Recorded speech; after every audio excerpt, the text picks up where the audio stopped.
Hello everyone. स्वागत है आप सभी का आपके अपने YouTube channel study with Sonal में। तो कैसे हैं आप लोग? और आशा करते हैं कि आप सबकी पढ़ाई भी अच्छी चल रही होगी। तो मुझे बहुत सारे कमेंट आ रहे थे और मैसेज कि जनरल अवेयरनेस की एक डिटेल वीडियो बना दीजिए कि उसमें मेंस एग्जामिनेशन में जो हमारे आते हैं जीए, उसको तैयारी कैसे करनी चाहिए, कितने सोर्स को फॉलो करना चाहिए और किस तरीके से करना चाहिए और कितने दिन का करना चाहिए। ठीक है, सभी टॉपिक पे एक एक करके बात करेंगे। तो वीडियो ज़्यादा लंबा नहीं है, तो वीडियो को प्लीज़ पूरा देख लीजिएगा, आपके सारे डाउट्स क्लियर हो जाएंगे।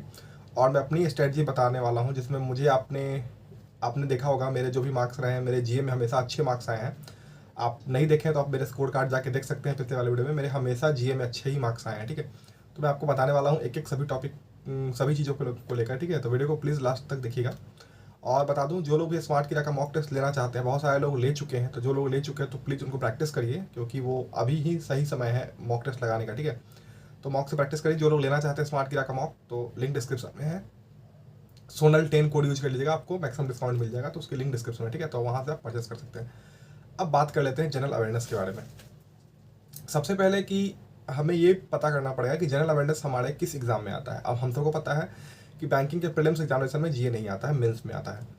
और हमारा मेंस एग्जाम में जो जीए आता है तो उसे कितने मंथ का पूछा जाता है। सभी एग्जाम में सभी तरह के होते हैं कि किसी में 1 साल, किसी में 2 साल, किसी में 6 मंथ का। तो हमारा बैंकिंग एग्जाम में जो होता है, किसी भी बैंकिंग एग्जाम में, इसमें आप कंफ्यूज मत करिएगा कि कोई भी बैंक एग्जाम हमारा होता है उसमें करंट अफेयर्स लास्ट 6 मंथ का पूछा जाता है। जैसे कि मान लीजिए हमारा मेंस जून में होगा, तो हमारा जनवरी से लेकर जून तक का करंट उसमें पूछा जाएगा। ठीक है, हो सकता है दिसंबर का भी आप कर सकते हो, वैसे दिसंबर का नहीं आता है। ज़्यादा चांसेस क्या होते हैं उसमें, यदि मान लो जून में हमारा मेंस है तो हमारा जनवरी, फरवरी, मार्च, अप्रैल, मई से ज़्यादा क्वेश्चन वो पूछ सकते हैं। फरवरी, मार्च, अप्रैल से ज़्यादा क्वेश्चन पूछते हैं, जो पिछले 2 साल का जो पैटर्न ऐसा ही रहा है बैंकिंग का।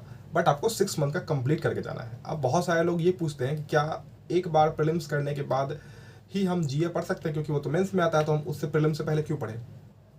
तो ये गलती आप मत करिएगा।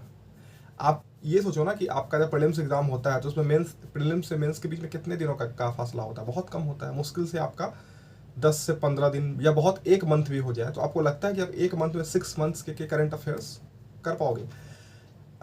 वैसे अमूमन देखा जाए तो एक दिन में यदि इंपॉर्टेंट की बात करें तो 15 to 20 क्वेश्चंस करंट के बनते हैं, जो इंपॉर्टेंट है। वैसे बनते तो 50-60 है, बट 15 to 20 जो इंपॉर्टेंट होते हैं। उसमें भी बहुत सारे की पॉइंट होते हैं जिसको हमें याद रखना पड़ता है, बहुत सारे नोट्स होते हैं जिसको याद रखना पड़ता है, उसको रिविजन करना पड़ता है पीडीएफ से। तो आप डेली करोगे तभी पॉसिबल है। मैं ज़्यादा टाइम नहीं कहता हूँ, डेली आप अपने टाइम का 1 घंटा करंट अफेयर्स को दे दो। आधे घंटे वीडियो देखो, आधे घंटे पीडीएफ से रिविजन करो। उसके बाद वीकली पीडीएफ से रिविजन कर लो, फिर मंथली पीडीएफ से रिविजन कर लो। अब मैं आपको सोर्स के बारे में मैं बताने वाला हूँ। सोर्स में क्या करना, मैंने जो फॉलो किया था स्टडी IQ गौरव गर्ग सर का करंट अफेयर्स, मैंने वहाँ से पढ़ा था। ठीक है, आप किसी भी सोर्स को फॉलो कर सकते हो, वहाँ से कर रहे हो, बिल्कुल सही है। अब मुझे बहुत सारे लोगों की कंप्लेंट्स आती रहती है कि वो सर रेगुलर नहीं पढ़ाते हैं, या बहुत सारी बातें। मेरे टाइम में तो होता था 1-2 दिन का, बट अभी सुनते कि 10-10 दिन तक नहीं आता, पता नहीं क्या है। तो आप जरूरी नहीं कि उन्हीं का करिए। बहुत सारे और एजुकेटर हैं, जैसे एक अड्डा पे आते हैं सर आशीष गौतम सर, आप उनका कर सकते हो, वो भी बहुत सही पढ़ाते हैं। आप उनकी वीडियो देख सकते हो।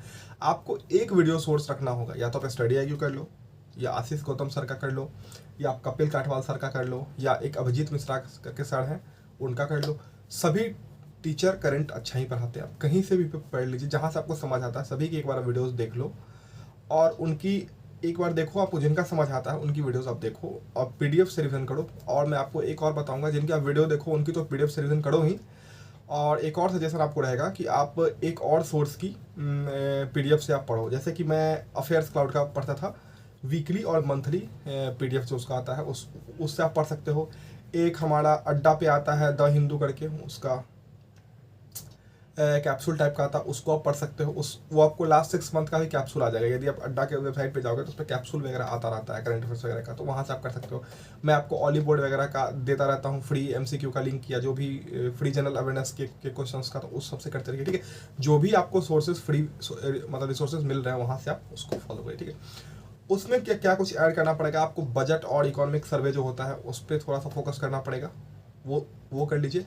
बैंकिंग अवेयरनेस आप कर लीजिए किसी भी सोर्स से, आशीष गौतम सर से कर सकते हैं, स्टडी IQ से कर सकते हैं, ये जो भी टीचर को फॉलो करते हैं वहाँ से जो भी करंट अफेयर्स पढ़ाते हैं वो बैंकिंग अवेयरनेस की वीडियो बनाते हैं। एक देखो, एक तो आपकी एक फिक्स्ड बैंकिंग होगी, तो वो तो रट जाना है आपको किसी भी बुक से, या किसी भी पीडीएफ से, अड्डा की पीडीएफ से, कैप्सूल वाली पीडीएफ से, किसी से भी आपको उसको रट जाना। जो बैंकिंग करंट होती है तो वो करंट के साथ आ जाती है, और जो होता है बैंकिंग अवेयरनेस के करंट वाले क्लास में वो सर लोग करा ही देते हैं, ठीक है। तो आप बैंकिंग कर लो।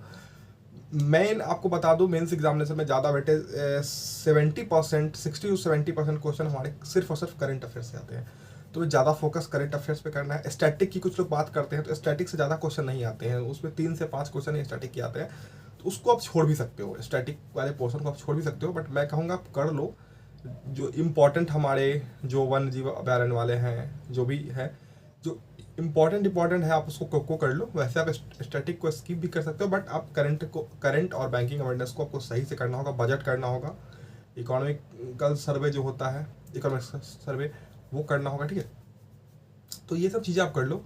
मेन फोकस आपका करंट अफेयर्स पे होना चाहिए, वो आपको डेली करना चाहिए। आप बैंकिंग अवेयरनेस वीकली भी कर सकते हो, एक पीडीएफ से पढ़ सकते हो, लेकिन करंट की वीडियो देखना आपको बहुत इंपॉर्टेंट है, क्योंकि करंट एक ऐसा पोर्शन है जिसको आप एक बार में नहीं कवर कर सकते हो। यदि आप वीडियो डेली देख रहे हो ना, तो एक टाइम के बाद आपको लगता है कि हाँ, मतलब कुछ समझ में आ रहा है। जैसे पीडीएफ पढ़ोगे ना, तो आप उसको समझ पाओगे, आप उसको रिलेट कर पाओगे, हाँ मैंने पढ़ा था वो चीज़ों को, ठीक है। तो इस तरीके से आपको पढ़ना है। डेली एक वीडियो सोर्स को फॉलो करना है, एक उसकी पीडीएफ से पढ़ना है, एक दूसरे सोर्स की पीडीएफ से भी पढ़ना है, वीकली से भी और मंथली से भी। तो ये जीए का फुल स्ट्रेटजी था, और ये आपको डेली करना है, डेली आप करते रहो। आपका अभी तो हमारे हिसाब से शायद आपको इतना टाइम 6 मंथ मिल जाएगा, तो आप आज से ही स्टार्ट कर दो पढ़ना। और बाकी आपका एग्ज़ाम आते आते आपका करंट और जनरल अवेयरनेस जो भी है आपका एकदम इतना सही हो जाएगा कि आप अच्छे मार्क्स स्कोर कर पाओगे उसमें, ठीक है। तो आशा करते हैं कि जो भी मैंने बताया तो आप समझ पाए होंगे। तो प्लीज़, यदि आप समझ पाए हैं तो प्लीज़ वीडियो को लाइक कर दीजिएगा और चैनल को सब्सक्राइब कर लीजिएगा, क्योंकि बहुत सारे लोग चैनल सब्सक्राइब नहीं करते हैं, वीडियो देख के चले जाते हैं, ठीक है। तो प्लीज़ चैनल सब्सक्राइब कर लीजिए और वीडियो को लाइक कर दीजिएगा, और प्लीज़ दोस्तों के साथ शेयर करिए यदि आपको अच्छा लगे तो। और बाकी मिलते हैं जल्दी नए वीडियो के साथ। Bye, take care, all the very best, सबसे बाय। पढ़ाई करते रहे आप लोग, ठीक है, बाय।